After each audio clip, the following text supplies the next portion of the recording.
أكبر لا إله إلا الله لا إله إلا الله اللهم صل على محمد وآل محمد الطيبين الطاهرين المعصومين بسم الله.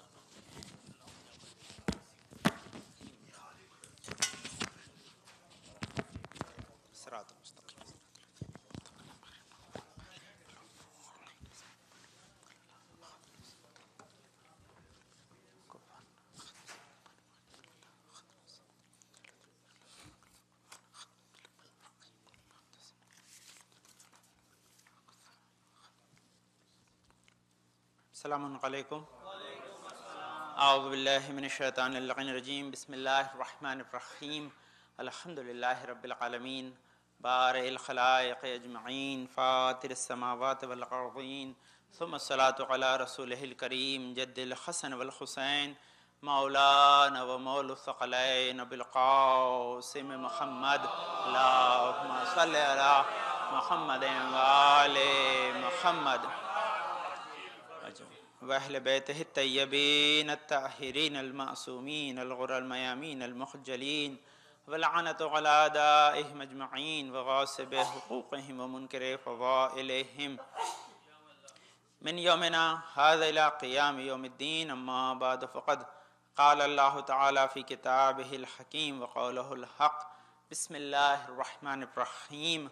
والعصر إن الإنسان لفي خسر إلا الذين آمنوا وعملوا الصالحات وتواصوا بالحق وتواصوا بالصبر. اللهم صل على محمد وآل محمد جل فجر بشرمہم. اوصیکم تقوی اللہ نظم امرکم. اپنے آپ کو حزم مجلس کو تقوی پرہیزگار کی وصیت کے ساتھ جو ہمارے خطبے کا موضوع ہے شیطان کے ابزار گمراہی سے اپنے آپ کو آگاہ کرنا، ان سے بچنے کی صحیح کوشش کرنا. میں نے عرض کیا تھا آپ خدمت میں کہ شیطان بعض اوقات انسان کو عمل کرنے کی جو ہے وہ چھوٹ دیتا کرو، لیکن جب وہ کرنے لگتا ہے تو پھر تکبر سے اسے ختم کروا دیتا ہے. آج کا جو موضوع ہے وہ خود قرآن نے اس ابزار کو شیطان کے نام سے منسوب کیا ہے، اور وہ ہے سورہ مائدہ کی آیت نمبر 90 میں ارشاد پروردگار عالم ہو رہا ہے کہ ایھا الذین آمنوا انما الخمر والمیسر والانصاب والازلام رجس من العمل الشیطان فاجتنبوہ لعلکم تفلحون. یعنی خود خداوند عالم نے یہ 3 ابزار شیطان اس آیت میں نقل کیے ہیں اور کہا ہے کہ ان سے بچو تاکہ تم کامیاب ہو جاؤ، کیونکہ یہ ابزار وہ ہیں کہ جو تمہیں ناکامیابی سے ہمکنار کرتے ہیں. تو ان میں سب سے پہلی چیز کیا ہے کہ اس کی آیت کی جو بیوٹی ہے وہ ترجمہ آپ کی خدمت میں عرض کروں اس کے پہلے اس کی جو بیوٹی ہے اسے سمجھ لیں کہ اس میں کیا ہے. خدا نے جو اہمیت اس آیت میں اپنے پیغام کو پہچانے کے لیے اس آیت میں رکھی ہے وہ کیا ہے. سب سے پہلے خدا نے لفظ وہ استعمال کیا انما. انما اگر آپ جانتے ہیں تو وہ آیت تطہیر میں بھی آیا جہاں حصر کے معنی میں آیا کہ یعنی اس میں کوئی شک نہیں ہے کہ یہ جو ابزار ہیں یہ ابزار شیطانی ہیں، ان کے اندر کوئی شک کی گنجائش نہیں ہے. پھر دوسری بات یہ کہ یہ پیغام ہر ایک کے لیے نہیں ہے. یا ایھا الذین آمنوا صاحبان ایمان ہی اس سے بچیں گے.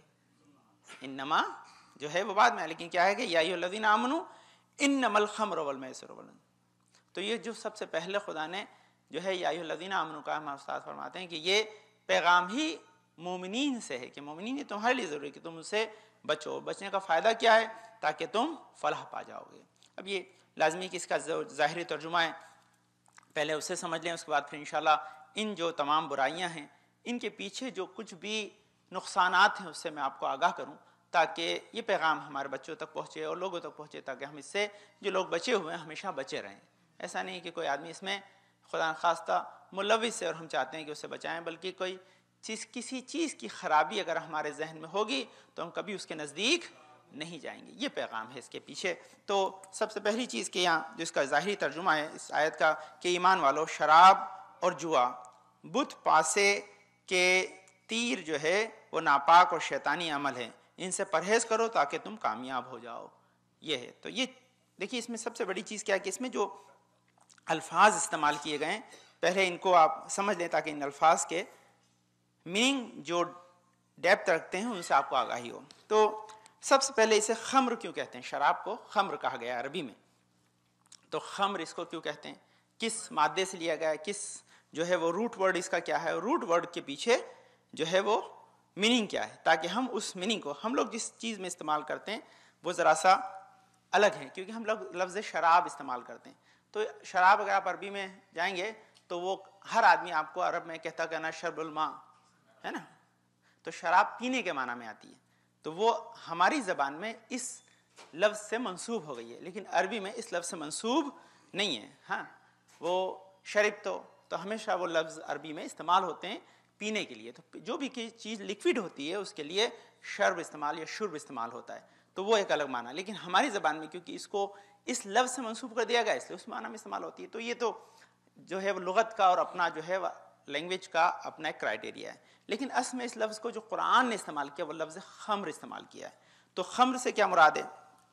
تو خمر جو ہے وہ اس لیے کہا جاتا ہے کہ خمر کے معنی ہوتا ہے کسی چیز کو ڈھکنے کے، اسی لیے جو خواتین پہنتی ہیں روسری اس کو خمر کہتے ہیں، چھپانا، کیونکہ جب انسان جو ہے وہ شراب پیتا ہے تو اس کی عقل جو ہے وہ چھپ جاتی ہے اس کے اثر میں، اس کی عقل پھر کام نہیں کرتی، اسی لیے اس کو خمر کہا گیا ہے، کیونکہ جب انسان اس کے اثر میں آ جاتا ہے تو پھر اس کی عقل اس کے اثر میں چھپ جاتی ہے، وہ پھر کارآمد نہیں ہوتی، وہ سوچنے اور سمجھنے سے ناکارہ ہو جاتا ہے، پھر سوچ سمجھ نہیں پاتا، اس لیے اس کو خمر کہا گیا ہے۔ دوسری چیز اس سلسلے میں کہ یہ ایک ایسی برائی ہے جس کو خدا نے آدم سے لا کے خاتم تک ہر نبی کی امت پہ حرام رکھا ہے، یہ کبھی بھی جائز نہیں تھی۔ بہت سے لوگ کہتے ہیں کہ نہیں، اس قرآن نے اس کے لیے 3 میسج دیے ہیں، پہلے کہا کہ بھئی یہ جو ہے اس میں فائدے تو ہیں لیکن نقصان زیادہ ہیں، وہ آیتیں ساری ہیں۔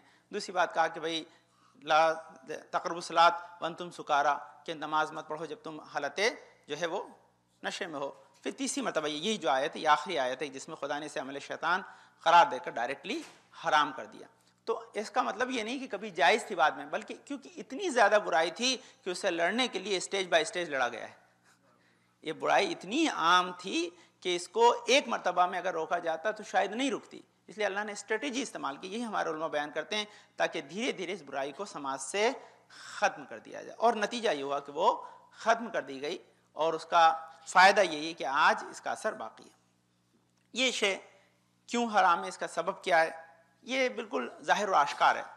دنیا میں نے اس کی بڑی اسٹڈی کی اور بہت سی چیزیں اس کے پیچھے ہیں۔ کہتے ہیں ایک سائنٹسٹ ہے، اس نے اس کے اوپر ریسرچ کی ہے، پوری دنیا کا، یورپ اور امریکہ دونوں میں اس نے اسٹڈی کی۔ اس نے کہا اگر تمام جو ہے وہ حکومتیں، گورنمنٹس جو ہیں وہ اگر اس کو بین کر دیں، اس کو بین کر دیں تو ہم 50% جو ہیں ہاسپٹلس کو بند کر دیں گے، ضرورت نہیں ہوگی اس کی، کہ 50% بیماریاں جو ہیں وہ اس کی وجہ سے، 50% لوگ اس کی وجہ سے بیمار ہوتے ہیں، وہ کہتے ہیں یہ سبب اس کا ہے۔ اور اس کے بعد کیا ہے، دوسرا اس سے اور زیادہ خطرناک کہ جتنی برائیاں آج ہیں یا جتنے جو ہیں وہ تمام آفینسز ہوتے ہیں وہ سب کے سب 70% اس کی وجہ سے ہوتے ہیں۔ یہ ان کے اسٹڈی جو انہوں نے سارا کے سارا اس کو ڈیٹا کو کیلکولیٹ کیا ہے نا، ایکسیڈنٹ اس کی وجہ سے، چوری اس کی وجہ سے، ڈکیتی اس کی وجہ سے، خون اس کی وجہ سے، جتنی برائیاں ہیں ان برائیوں کے پیچھے یہ کار فرما ہے نا۔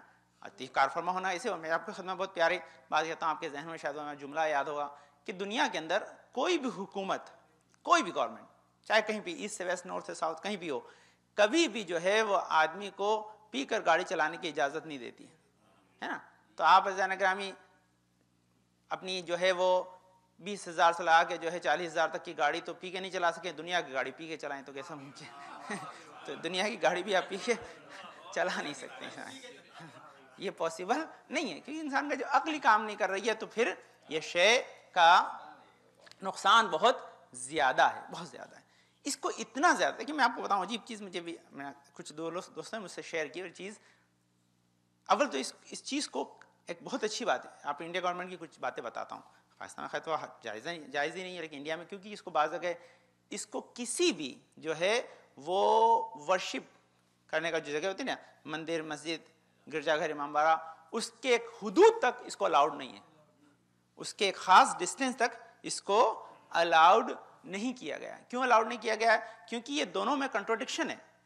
ایک اللہ کی طرف بلاتا ہے، ایک شیطان کی طرف بلاتا ہے. بولے دونوں پڑوسی نہیں ہو سکتے.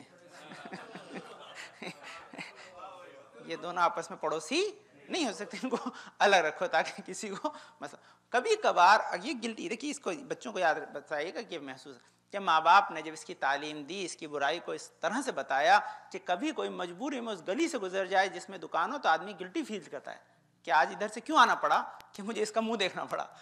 یہ انسان کے اندر احساس جب آ جاتا ہے تب وہ اس سے دور رہتا ہے. ماشاءاللہ آپ کو کیونکہ ان چیزوں کے احساسات ہیں آپ دور رہتے ہیں، لیکن یہ کیونکہ ایک عمل ہے. میرا جو ٹاپک ہے اس کے ٹاپک کا ایک جز ہے، اگر اس کے بغیر میں آگے بڑھ جاؤں گا تو میرا ٹاپک مکمل نہیں ہو کہ شیطان کے ابزار سے آشنائی حاصل کرنا. اور خدا نے خود اس کو ابزار شیطان کا اعلی کار قرآن میں قرار دیا ہے، قرآن میں قرار دیا. اب اس کے سلسلے میں جو اور روایتیں وہ روایتیں سنیے تاکہ آپ اس کو کہتے ہیں تمام برائیوں میں یہ سب سے بڑی برائی ہے. اس سے بڑی کوئی برائی کائنات میں نہیں ہے. بلکہ خود مولا کائنات سے جب پوچھا گیا اللہم صلی علی محمد وآل محمد، کسی نے آگے سوال کیا سلونے کا دعویٰ کیا، اس کا بہت بڑی روایت ہے لیکن میں شورٹ کر خدمت میں عرض کر رہا ہوں، یہ سامنے رکھی ہوئی. کہا کہ بھئی آپ جو ہے وہ زنا سے بھی زیادہ اس کو کیوں برا سمجھتے ہیں آپ؟ تو امام نے کہا اس لیے سمجھتا ہوں کیونکہ وہ آدمی ایک گناہ کر کے رک جاتا ہے، لیکن یہ ایسا گناہ ہے کہ ایک آدمی کر کے رکتا نہیں ہے بلکہ دوسرے گناہ کا یہ مقدمہ بن جاتی ہے. اور اس کی دلیل سنیے تاکہ آپ کو ذہن میں میری دلیل رہے، اور یہ بہت اہم چیز ہے. کہتے ہیں یہ پوری اس کے کیونکہ یہ امام کی ایک روایت ہے، اسی کو ایک شاعر نے اشعار میں ڈالا ہے، لیکن میں اشعار نہیں، اس کا ترجمہ آپ میں پڑھا ہوں کہ اشعار عربی میں بہت مشہور اشعار ہے. کہتے ہیں ایک دن شیطان ایک جو ہے وہ جوان کے سامنے آیا اور اس عالم میں آیا کہ وہ ملک الموت ہے، اس کی روح قبض کرنے کے لیے آیا اور اس نے کہا میں تیری روح قبض کرنے گیا تجھے مار دوں گا، ابھی تو مرنے والا ہے، لیکن میں تجھے چھوڑ سکتا ہوں اگر تو ان 3 کاموں میں سے ایک کام کر لے. 3 کاموں میں سے ایک کام کر لے تو میں تجھے چھوڑ دوں گا. سب سے پہلے اپنے باپ کو قتل کر دے تو میں تجھے چھوڑ دوں گا. اس نے کہا ممکن نہیں ہے. تو اس نے کہا پھر تو ایسا کہا اپنی بہن کو پیٹ مار، اس کو جو بھی انہوں نے کنایتاً استعمال کیا ہے. تو بولے یہ بھی ممکن نہیں ہے. تو بولے نہیں یہ تو شراب پی لے. تو اس نے کہا ٹھیک ہے میں اس کو پی کے اپنی جان بچا لوں گا. تو اس نے کہا ٹھیک ہے پی لے. اب شیطان تھا تو اس نے پی لیا. جب پیا تو نتیجہ کیا ہوا، اس نے باپ کو بھی جو قتل کر دیا اور بہن کو بھی مارا. کیونکہ نشے میں آدمی پھر سوچ نہیں پاتا. تو اس نے کہا اس لیے کہ یہ تمام برائیوں کی جڑ ہے، یہ تمام برائیوں کی جڑ ہے. جب یہ آ گئی تو پھر کسی شے کے بچنے کا امکان نہیں ہے. اور اس کے لیے یہ جو آیت ہے، اس آیت میں خداوند عالم نے ان 2 برائیوں کو انشاءاللہ، کیونکہ آج صرف ایک ٹاپک پہ میں گفتگو کر رہا ہوں، دوسرا ٹاپک جو ہے وہ قمار بازی یا گیمبلنگ جو ہے اس پہ انشاءاللہ نیکسٹ ویک اگر موقع رہا تو وہ بھی ایک بڑا ٹاپک ہے. اس کے اوپر بھی دنیا میں بہت ریسرچ ہوئی ہیں. یعنی ہم نہیں، مسلمان نہیں، بلکہ عام لوگ بھی اس کو برا سمجھتے ہیں. ایسا نہیں ہے کہ کسی اور مذہب میں جو مذہب اپنے عقیدے کو تھوڑا بہت بچا پائے ہیں ان میں بھی اس کی برائی آشکار ہے. برائی جو ایسی نہیں. اب یہاں جو میسر لفظ کیا، اس کے بعد پھر والانصاب ایک لفظ استعمال کیا ہے. یہ انصاب کیا چیز ہے، والازلام یہ کیا چیز ہے؟ کہتے ہیں یہ کعبہ جو تھا، کعبہ کے چاروں طرف جو ہے وہ بہت سارے پتھر پڑے ہوئے تھے. لازمی وہ کیونکہ ہے ہی پہاڑیوں کے بیچ میں تو پتھر تھے. ان پتھر پہ بت پرست آ کر جو ہے اپنی قربانیاں کرتے تھے اور ان پتھروں کو بت سمجھتے تھے. ان کو بت سمجھتے. یہ شرک کا ایک سمبل تھا، خدا کے مقابل میں اپنے خدا کو رکھنے کا ایک سمبل تھا. تو خدا نے اس کو اس آیت میں، تو یہ تمام ہمارے جو مفسرین ہیں انہوں نے اس بارے میں بیان کیا ہے کہ خدا نے شراب اور جوئے کو شرک کے برابر میں رکھا ہے. کیا کس کے برابر میں؟ شرک کے ایکولنٹ رکھا ہے. اور اس کی دلیل کیا دی ہے کہ اگر کوئی شخص اسے استعمال کرے اور 40 دن کے اندر مر جائے تو پھر مشرک یا کافر اٹھتا ہے، مسلمان نہیں اٹھتا ہے. یہ اس کے اندر اس چیز کو اس کے برابر ایکولنٹ رکھا ہوا ہے، اس کے برابر میں. یہ اس آیت کی دلیل پیش کرتے ہیں کہ یہ کیونکہ ان کو تینوں چیزوں کو اللہ نے ایک ہی آیت میں برابر میں رکھ کے بتا دیا ہے کہ. اور یہ دیکھیں آپ نے عرض کیا کیونکہ چیز ایسی ہے کہ جب عقل کو زائل کر دے گی تو پھر ایمان بچنے والا کہاں ہے. کہ ایمان اور عقل ساتھ ساتھ ہیں. جب عقل چلی گئی تو ایمان اس کے ساتھ ساتھ چلا جاتا ہے، حیا چلی جاتی ہے جو تمام ایمان کا ایک بنیاد ہے. تو یہ بہت اہم چیز ہے. اس کے لیے سب سے پہلی چیز جو بیان کی گئی ہے کہ انسان اس کی برائی کو اس طرح سے لوگوں کو بتا دے کہ پھر ان میں کبھی ان کے پاس جانے کی بھی جو ہے وہ خواہش نہ ہو، تب آدمی بچ پاتا. ورنہ جتنا اس کا مسئلہ ہے، جتنا اس کی ساری جو چیزیں ہیں وہ انسان کو کھینچتی ہیں. لیکن مسئلہ کیا ہے کہ اگر انسان اس سے واقف ہو جائے گا تو پھر سے بچ جائے گا، اور بچنے کا طریقہ یہی ہے کہ انسان ان تمام روایتوں کو، آیتوں کو اپنے ذہن میں رکھے۔ اس کے ساتھ بہت ساری روایتیں، بہت ساری چیزیں، تھوڑا زیادہ کے سلسلے میں بھی ایک روایتیں بہت طولانی، اسے میں شارٹ کر کے آپ خدمت میں عرض کروں۔ کہتے ہیں ایک شخص جو ہے وہ شیعہ ہو گیا اور ہمارے اور آپ کے جو ہے چھٹے امام کے پاس آیا، اللہم صلی علی محمد وآل محمد، اور کہا کہ میں جو شیعہ ہوا وہ میں خراسان میں ایک جو ہے وہ غلام تھا، وہ آپ کا چاہنے والا تھا، تو اس کی وجہ سے میں شیعہ ہوں۔ تو بولے یہ 4-5 غلام تھے الگ الگ، یہ ایک دن جمع ہوتے تھے ہفتے میں، اور یہ لوگ جو ہے وہ آپ کے بارے میں بتاتے تھے، اور بہرحال لیکن انہوں نے اس کے بعد ہی کچھ پیتے تھے، تو امام تک پیغام پہنچا۔ امام تو بہرحال دل کے حال کے جانے والے ہیں، تو انہوں نے فوراً ان سے کہا کہ رسول کی ایک حدیث ہے کہ اگر کسی چیز کے زیادہ استعمال سے عقل زائل ہوتی ہو تو اس کا تھوڑا سا بھی استعمال حرام ہے۔ کیا کہا؟ کسی چیز کے زیادہ استعمال سے عقل زائل ہوتی ہو تو اس کا ایک قطرہ بھی حرام ہے۔ کا یہ پیغام میرا جا کے پہنچا دینا اس کو، میرا پہلے تو سلام پہنچانا اور اس کے بعد پھر میرا پیغام پہنچانا۔ اب یہ آیا، واپس آنے کے بعد اس غلام کو بلایا، اور غلام کو بلانے کے بعد کہا کہ تمہارے امام نے تمہیں سلام بھیجا۔ تو پہلے تو رونے لگا، میرے امام نے مجھے سلام بھیجا، اتنا وہ غلام کہاں امام، لیکن اس کا سلام بھیجا ہے۔ پھر اس کے بعد یہ حدیث سنا دی، تو اس وقت ہی اس نے فوراً ہی توبہ کی، بولا میرا امام مجھ سے آشنا ہے، وہ جانتے ہیں کہ کسی شے کا تھوڑا سا استعمال بھی جب انسان کرنا ہے، اور یہ ہے برائی ایسی کہ تھوڑا سا استعمال سے پھر زیادہ بڑھتی ہے، تو بتا دیا۔ اب یہ بہت سے لوگ کہتے ہیں کہ بھئی تھوڑے سے استعمال سے صحت بنتی ہے، امام کہتے ہیں ایک قطرہ بھی حرام ہے، ایک قطرہ بھی حرام ہے، کیونکہ لازمی ہے کہ یہ آدمی کبھی قطرے پہ ٹکتا نہیں ہے، اس لیے کسی بھی اعتبار سے۔ اس دن بھی وہ ڈسکشن ہو رہا تھا وہاں پر، اس کی آج کل انڈائریکٹلی خوبیاں بیان کرتے ہیں کہ بھئی اس سے کولیسٹرول کم ہوتا ہے، یہ ہوتا ہے اور وہ ہوتا ہے، وہ ساری وہ سب فیک ہے، سب غلط ہے، اس کا کوئی بھی جو ہے وہ بیس نہیں ہے، کیونکہ وہ دوسرے ڈاکٹر انہوں نے فوراً ہی اس کے اوپر آبجیکشن کیا، بولے سارے ڈیٹا جو انالائز کیے گئے ہیں یہ سب یورپ میں کیے گئے ہیں، جو سب سے بڑی اس چیز کی انڈسٹری ہے، اور ان کے جو ہے ڈیٹا کے اندر کوئی بھی جو ہے فیکٹ نہیں ہے، اور انہوں نے کہا سب سے بڑی بات یہ ہے کہ انسان کو اگر ان چیزوں سے بچنا ہے تو اس کے 1000 اچھے طریقے موجود ہیں، برائی سے برائی کو کبھی نہیں روکا جاتا ہے۔ تو یہ بہت ڈیٹیل سے بات، تو یہ چیز ہے کہ اس کا تھوڑا سا بھی استعمال حرام۔ اب یہ اور بھی حدیث کہتے ہیں کوئی بھی شے، یہ کلیہ سن لیجئے تاکہ آپ کے کام آئے، بعض اوقات بچے کوشچن کرتے ہیں تو اس کا بھی آنسر اس میں ہوگا۔ کوئی بھی شے جو انسان کی عقل کو زائل کرتی ہے وہ سب کے سب مسکر کہلاتی ہیں۔ یہ مسکر یعنی انسان کو مست کر دینے والی، وہ ہر شے شریعت نے حرام قرار دی ہے۔ جتنی بھی چیزیں ہیں کہ جو انسان کو مست کر دیں وہ حرام قرار دی گئی ہیں۔ اب اس میں بہرحال ہمارا اساتذہ نے لطیفتاً کچھ باتیں بیان کی ہیں، کہتے کبھی کبھی انسان کو منصب، مقام، پیسہ، دولت یہ بھی مست کر دیتی ہیں، کہتے ہیں وہ بھی حرام ہو جاتے ہیں۔ ہم صلی اللہ محمد وآل محمد، یہ چیزیں بھی اگر انسان کو نشہ تعریف کر دیں کہ نشے میں آ جائے تو پھر وہ بھی چیز جائز نہیں ہے، اسلام نے اس پہ بھی پابندی لگا دی ہے۔ تو لازمی کہ جو شے خود ہی ذاتاً نجس ہے تو اس کے حرام ہونے میں تو کوئی شک کی گنجائش ہی نہیں ہے۔ تو یہ خاص اس کا ایک موضوع ہے، اس موضوع پہ بہت سی گفتگو ہیں، بہت سی روایتیں، بہت سی چیزیں ہیں جس کو آپ خدمت میں پیش کریں، لیکن بس مختصر آپ خدمت کروں کہ یہ ایک ایسی برائی ہے کہ جس سے ہمارے بچے ماشاءاللہ بچے رہیں، اور ہمیشہ ان کو ترغیب دیں تاکہ وہ اس سے، کیونکہ جب انسان ماحول میں دیکھتا ہے تو اس سے متاثر ہوتا ہے، جب متاثر ہوتا ہے تو اس کے اثر کو ہمیشہ جو ہے اپنے سے دور کرنے کے لیے اس کے پروٹیکشن چاہیے، اور یہ پروٹیکشن روایت اور آیتوں نے برابر دیا ہے۔ تو یہ پہلی چیز تھی جس کو ابزار شیطان قرار دیا، اس کو شیطان اس کو استعمال کرتا ہے۔ اب ایک اور خاص روایت آخر میں، اور آپ کی زحمتوں میں نے ختم کر دیا۔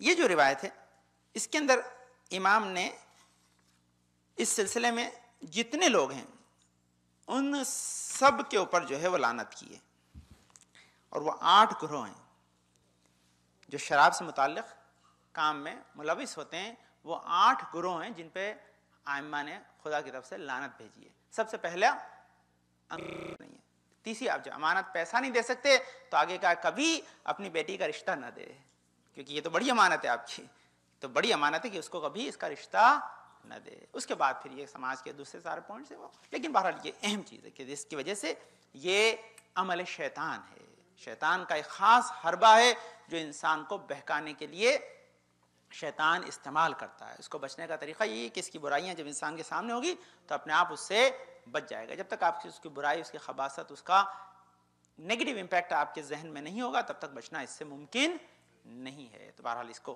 کوشش کریں انشاءاللہ. ہم سب اللہ کا شکر اس سے بچے ہوئے ہیں اور خدا ہمیشہ ہمیں محفوظ رکھے. بل محفوظ رکھنے کا طریقہ یہی ہے کہ اس سے آپ پروٹیکٹ رہیں اپنے آپ کو، ہمیشہ اس سے اپنے آپ کو محفوظ رکھیں تاکہ خدا ہمیشہ آپ پہ اپنی برکتوں کا نزول کرتا رہے. اللہم صلی علی محمد وعلی محمد، اللہم صلی علی محمد وعلی محمد. بسم اللہ الرحمن الرحیم. اللہم ارزقنا ایمانا صادقا ولسانا ذاکرا وقلبا خاشعا وبدنا صابرا وعلما نافعا وعملا متقبلا ورزقا واسعا وزوجتا صالحا وولدا صالح. پالنے والے تجھے واسطہ اپنے پاک میں شفاء کامل اجر عطا فرما. پالنے جو پریشان کی دور فرما دے. پالنے توفیقات میں اضافہ فرما. پالنے والے ہمارے بزرگ صاحب ہمارے سر وسلم کے ساتھ محفوظ رکھ. پالنے والے ہمیں اس وقت دنیا سے نہ اٹھائیں اب تک ہمارے گناہوں پہ قلم نہ پھیر دے. پالنے والے اپنے جناب پاک صدقہ میں حاضرین مجلس کی نیک حاجات مراد قبول فرما. پالنے والے جنات بیمار مخدوم نشاط میں فتوائے بھائی محمود بھائی، بانو بن بنت کریم بھائی، امتیاز بھائی، ابن ولی بھائی، مولانا اطہر صاحب، عارف عطا بنت احمد حسین صاحب انصار بھائی، جنات بیمار شفاء کامل عاجل عطا فرما. پالنے والے ہمیں اس وقت دنیا سے نہ تک ہمارے گناہوں پہ قلم نہ پھیر دے. پالنے والے ہمارے امام زمانہ کے ظہور میں تعجیل عطا فرما. ہم کو ان کے انصار و اعوان میں قرار دے. بسم اللہ الرحمن الرحیم. انا اعطیناک الکوثر فصل لربک وانحر ان شانئک هو الابتر. اللہم صل علی محمد وآل محمد. اللہم صل علی محمد وآل محمد. اللہم صل علی محمد وآل محمد. اعوذ باللہ من الشیطان الرجیم. بسم اللہ الرحمن الرحیم. الحمدللہ رب العالمین بارئ الخلائق اجمعین فاطر السماوات والارضین. پاک و منزہ پروردگار اس کائنات ہستی کو خلق کرنے والا ہے. پاک و منزہ پروردگار محشر نزدیک دل کے حال کو جاننے والا ہے. پاک و منزہ پروردگار جو ذرہ برابر نیکی بدی کا حساب و کتاب رکھتا ہے. پاک و منزہ پروردگار جو عفو و بخشش کرنے والا ہے. پاک و منزہ پروردگار جس نے ہماری ہدایت کے سامان کو فراہم کیا اور نبیوں کے طولانی سلسلہ بھیجا. صلاۃ والسلام علی خاتم النبیین محمد مصطفیٰ صلی اللہ علیہ وسلم. صلی علی محمد وآل محمد. الصلاۃ والسلام علی علی ابن ابی طالب. اللہم صلی علی محمد وآل محمد. الصلاۃ والسلام علی فاطمۃ الزہرا سلام اللہ علیہا. اللہم صلی علی محمد وآل محمد. الصلاۃ والسلام علی حسن ابن علی. اللہم صلی علی محمد وآل محمد. الصلاۃ والسلام علی حسین ابن علی. اللہم صلی علی محمد وآل محمد.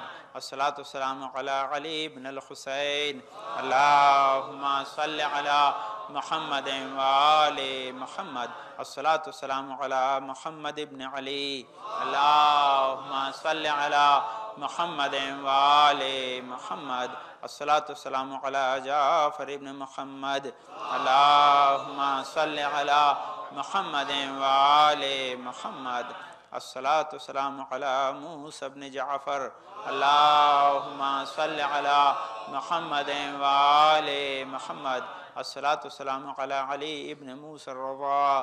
اللہم صلی علی محمد وآل محمد. الصلاۃ والسلام علی محمد ابن علی. اللہم صلی علی محمد وآل محمد. الصلاۃ والسلام علی علی ابن محمد.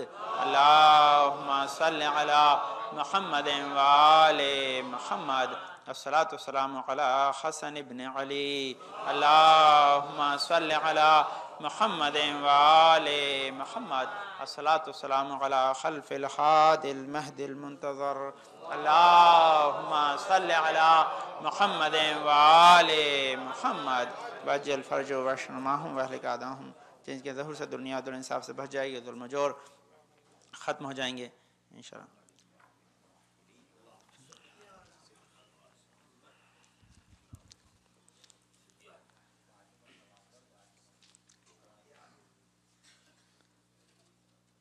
آپ کی خدمت میں چند مسائل کے حل، یعنی انسان کی زندگی میں جو پریشانیاں ہیں ان کے حل کو مختلف ائمہ معصومین کی روایت میں اور ہمارے علماء کے جو ہے وہ بیان کردہ اقوال میں نقل کیا گیا ہے. جو اس کتاب میں پاس ہے اسی کو میں اپنے لیے عنوان بنا کر آپ خدمت میں پیش کر رہا ہوں.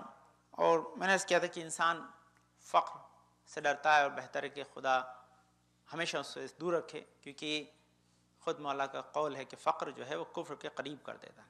اس لیے انسان ہمیشہ فقر سے اپنے آپ کو بچائے. غنا اچھی چیز ہے لیکن بس اس کے پیچھے دوسرے اسباب ہیں. تو یہاں پر ایک خاص چیز کہتے ہیں کبھی انسان کوئی چیز خریدتا ہے، اگر اسے صحیح قیمت پر نہ بیچ پائے اور نفع نہ کمائے تو نقصان ہو جاتا ہے. یہ نقصان فقر کی طرف لے جاتا ہے. تو یہاں کہتے ہیں کہ خرید و فروخت و کاروبار میں اکثر نقصان ہو جاتا ہے. تو کہتے ہیں اس کا علاج کیا ہے؟ تو اس کا علاج یہاں پر لکھا ہوا ہے. کہتے ہیں اگر خرید و فروخت کرتے وقت سورہ بقرہ کی آیت نمبر 70 کی تلاوت کر لے تو اس معاملے میں اس نقصان نہیں ہوگا. یہ آیت کیا ہے کہ قالوا ادعوا لنا ربك يبين لنا ما هي ان البقرة تشابه علينا وان شاء الله لمهتدون. یہ آیت ہے. تو اس آیت کا نمبر آپ کو بتا دیا انشاءاللہ.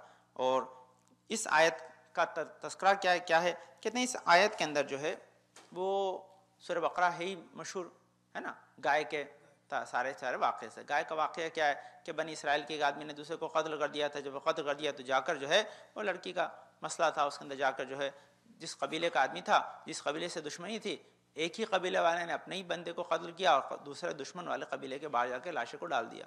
اور انہوں نے تو آپ پہلی دشمنی تھی، دشمنی اور بڑھ گئی، خون خرابے کی منزل آ گئی. تو پھر کہا کہ بھئی یہ جو خون خرابے کی منزل ہے اس سے بچے کیسا جائے؟ تو موسیٰ تو کلیم اللہ تھے، کہا آپ اللہ سے پوچھیں کہ کیا. تو اللہ نے پھر کہا کہ بھئی گائے لاؤ، اس گائے کو ذبح کرو، اس کے جو ہے عضو کو اس مردے پہ مارو گے، زندہ ہو کے بولے گا، بتا دے گا کس نے قتل کیا ہے. یہ سارا واقعہ ہے نا. تو اس واقعے کے کہا آپ گائے کیا لیں؟ تو کہا گائے لاؤ. کوئی بھی لے آتے تو چل جاتا. انہوں نے تو اس میں مین میخ نکالنا شروع کی، بھائی کیسی ہو، رنگ کیا ہو، کہاں سے لائیں، کیا لائیں. اللہ نے کنڈیشن لگانا شروع کر دی. کنڈیشن لگا رہے آتے ایک گائے ملی کہ بھائی تسر الناظرین، کہ جس کا رنگ اتنا اچھا ہو پیلے کلر کی کہ جس کو دیکھ کر لوگ خوش ہو جائیں. تو وہ ایک ہی ملی، وہ ایک جوان کے پاس تھی. جب جوان کے پاس تھی تو اسے کہا اتنے میں بیچ دو. تو اس نے ماں سے کہا، وہ ماں کو جو ہے خیال رکھتا، ماں نے کہا نہیں اتنے میں نہیں بیچیں. تو نتیجہ یہ ہوا کہ اس کو پھر وہ قیمت کو جتنا بڑھاتے تھے اگلی مرتبہ جاتے تھے پھر اور بڑھا دیتا تھا. آخر میں وہ کہتا تھا 4,000 میں. اس نے کہا ہم 4 میں 3.5 میں خریدیں گے. تو اگلی بار پھر 4 پہ تیار ہو گیا. تو اب 4 میں نہیں، اب 5 میں.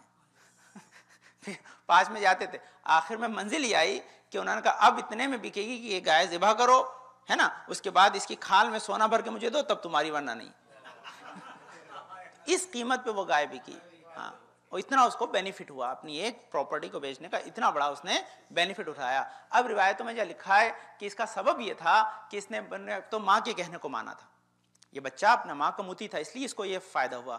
دوسرا یہ تھا کہ محمد آل محمد پہ کثرت سے درود بھیجتا تھا. اللہم صلی علی محمد وآل محمد. تو جو کثرت سے درود بھیجتا تھا تو اس کا فائدہ یہ ہوا کہ اس کو کاروبار میں اتنا بڑا فائدہ ہو جس کا ابھی تک شاید اتنی بڑی مہنگی گائے دنیا میں کوئی بکی کی بھی نہیں جتنی اس نے بھیج دی ہے. اس سے بڑا پاسبل نہیں. تو اسی آیت کو یہاں پر جو ہے وہ بہرحال سمبل بنایا گیا ہے کہ بھئی جب اس نے اپنا کاروبار میں فائدہ اٹھایا ہے تو آپ بھی بہرحال اتنا نہیں ملے گا آپ کو کیونکہ لازمی اس میں لیکن بہرحال آپ کو نقصان نہیں ہوگا. تو یہ ایک آیت ہے. کیا ہے آیت کا ایڈریس؟ سورہ بقرہ، سورہ نمبر 2 آیت نمبر 70 اکثر آپ کو یاد رہتا ہے اس لیے کوئی مسئلہ نہیں ہے. تو اس کو انشاءاللہ آپ کب پڑھیں گے؟ اس کو جب آپ کوئی چیز خرید و فروخت کر رہے ہو تو اس وقت پڑھ لیں. تو خرید دیں گے تو بھی نقصان نہیں ہوگا، بیچیں گے تو بھی نقصان نہیں ہوگا. یعنی ہماری اردو زبان کے تو کوئی آپ کو ٹوپی نہیں پہنا پائے گا بس. چلیے اللہم صلی علی محمد وآل محمد. یہ جناب فاطمہ زہرا کے سے متعلق ایام ہیں تو چند اشعار سن لیں انشاءاللہ آپ کی زحمت. اللہم صلی علی محمد وآل محمد. اس میں انہوں نے بہت اچھے الفاظ، ہندی کے کچھ الفاظ استعمال کیے. بہرحال جو اردو نہیں جانتے ان کے لیے پہلے عرض کر دوں ہے نا، تاکہ آپ کو اس کا جب تک وہ قافیہ کا مطلب پتہ نہیں ہوگا تب تک آپ اس کو مزہ نہیں آئے گا نا. تو سن لیجئے. ایک لفظ انہوں نے ہندی کا اس میں جو ہے وہ استعمال کیا، شمشان. شمشان جہاں پر مردے جلائے جاتے ہیں، آپ لوگ اگر جانتے تو ہیں. حالانکہ یہ پاکستان کی شاعری کی لکھی ہوئی ہے لیکن انہوں نے اردو کے ہندی کے الفاظ اس میں استعمال کیے ہیں. دوسرا کرپان. کرپان جو سردار لوگ رکھتے ہیں، جی ہاں وہ لوگ رکھتے ہیں، وہ کرپان ہے اس کے یہ ہے. تو یہ 2 لفظ بہرحال اس کو اپنے ذہن میں رکھیں جو ہندی کے استعمال ہوئے. اب یہ اشعار جناب فاطمہ زہرا کی مدح میں سنیں آپ ہے نا. کہتے ہیں کہ قرآن کے وارثوں کی یہ پہچان بن گئی، قرآن کے وارثوں کی یہ پہچان بن گئی، نکلی جو بات منہ سے وہ قرآن بن گئی۔ قرآن کے وارثوں کی یہ پہچان بن گئی، نکلی جو بات منہ سے وہ قرآن بن گئی۔ مدح جناب فاطمہ میں کہ حکم خدا سے چومے قدم سیدہ کے جب بنجر زمیں عرب کی گلستان بن گئی۔ اور کہتے ہیں چشم فلک گواہ ہے وقت مباہلہ، چشم فلک گواہ ہے وقت مباہلہ، زہرا لب رسول کی مسکان بن گئی۔ اور کہتے ہیں جس دل میں بغض رہ گیا خاتون حشر کا، جس دل میں بغض رہ گیا خاتون حشر کا، دنیا پھر اس کے واسطے شمشان بن گئی۔ بے شمار کہ جس دل میں بغض رہ گیا خاتون حشر کا، دنیا پھر اس واسطے شمشان بن گئی۔ اور کہتے ہیں ایک غاصب فدق کا شکم چاک ہو گیا، زہرا کی بددعا تھی کرپان بن گئی۔ کہتے ہیں فرش غم حسین کی تاثیر دیکھیے، زہرا غریب خانے پہ مہمان بن گئی۔ کہتے اتری تھی جو کتاب خدا کے رسول پر، زہرا اسی کتاب کا عنوان بن گئی۔ اور کہتے ہیں دروازے بطول جلانے جو آئی تھی، وہ قوم کس طرح سے مسلمان بن گئی۔ اور کہتے ہیں پڑھ کر چلا تھا، یہ بہت پیاری کہتے ہیں بہت پیارا شعر، شاید اسی کے لیے آپ کو زحمت دیے۔ کہتے ہیں پڑھ کر چلا تھا گھر سے میں تسبیح فاطمہ، پڑھ کر چلا تھا گھر سے میں تسبیح فاطمہ، دشوار راہ خلد تھی آسان بن گئی۔ کہتے ہیں پڑھ کر چلا تھا گھر سے میں تسبیح فاطمہ، دشوار راہ خلد تھی آسان بن گئی۔ اور کیسے، اور یہ بھی ان کا خود شعر، کہتے ہیں مایوس ہو گیا تھا میں اپنی نجات سے، یہ منقبت نجات کا سامان بن گئی۔ اور کہتے ہیں کیسے عجیب لوگ ہو ایمان پہ اس کے شک، اولاد جس کی مظہر ایمان بن گئی۔ اور یہ در سخی کا در ہے یہ معلوم تھا انہیں، قدسی کے ایک قطار جو دربان بن گئی۔ اور کہتے ہیں یہ آخری بس دو شعر، کہتے ہیں اوڑھی ردائے فاطمہ جس دم رسول نے، اوڑھی ردائے فاطمہ جس دم رسول نے، قرآن رسول فاطمہ جزدان بن گئی۔ اور کہتے ہیں کہ شوہر کی جنگ سے کبھی بیٹوں کے صبر سے، زہرا شکست کفر کی پہچان بن گئی، زہرا پہچان بن گئی۔ اللہم صلی علی محمد وعلی محمد، محمد وعلی محمد۔ بسم اللہ الرحمن الرحیم۔ اللہم ارزقنا ایمانا صادقا ولسانا ذاکرا وقلبا خاشعا وبدنا صابرا وعلما نافعا وعملا متقبلا ورزقا واسعا وزوجتا صالحا وولدا صالح۔ پانے والے تجھے واسطہ اپنے پاک میں شفاء کامل اجر عطا فرما، پانے جماعت پریشان کو دور فرما دے، پانے توفیقات میں اضافہ فرما، پانے والے حاضر مجلس کی نیک حاجات مراد قبول فرما، پانے والے ہم اس وقت دنیا سے نہ اٹھائیں اب تک ہمارے گناہوں پہ عفو قلم نہ پھیر دے، پانے والے پنجدن پاک صدقے میں جہاں تھا جزیات مشتاق جزات سے مشرف فرما، جو بچے ہمارے امتحانوں بیٹھے ان کو اچھے نمبروں سے کامیابی عطا فرما، جو نات اپنے رزق و روزی کی تلاش میں ان کو حلال روزی سے بہراور فرما، جو بچے اپنے رشتوں کی تلاش میں اچھے رشتوں سے بہراور فرما، پانے والے ہمارے نسل میں ہمیشہ آل محمد کے چاہنے والے پلتے رہیں، حاضر مجھے جماعت میں مومنین میں جو بھی ہمارا شفاء کامل عاجل عطا فرما، پانے والے ہمارے امام زمانہ کے ظہور میں تاجیل عطا فرما، ہم کو ان کے انصار و اعوان میں قرار دے۔ بسم اللہ الرحمن الرحیم۔ قل هو اللہ احد اللہ الصمد لم یلد ولم یولد ولم یکن له کفوا احد۔ اللہم صل علی محمد وآل محمد۔ اعوذ باللہ من الشیطان اللعین الرجیم۔ بسم اللہ الرحمن الرحیم۔ اللہ اکبر اللہ اکبر، اشہد ان لا الہ الا اللہ، اشہد ان لا الہ الا اللہ، اشہد ان محمد رسول اللہ صلی اللہ علیہ وسلم، اشہد ان محمد رسول اللہ صلی اللہ علیہ وسلم، اشہد ان امیر المؤمنین و امام المتقین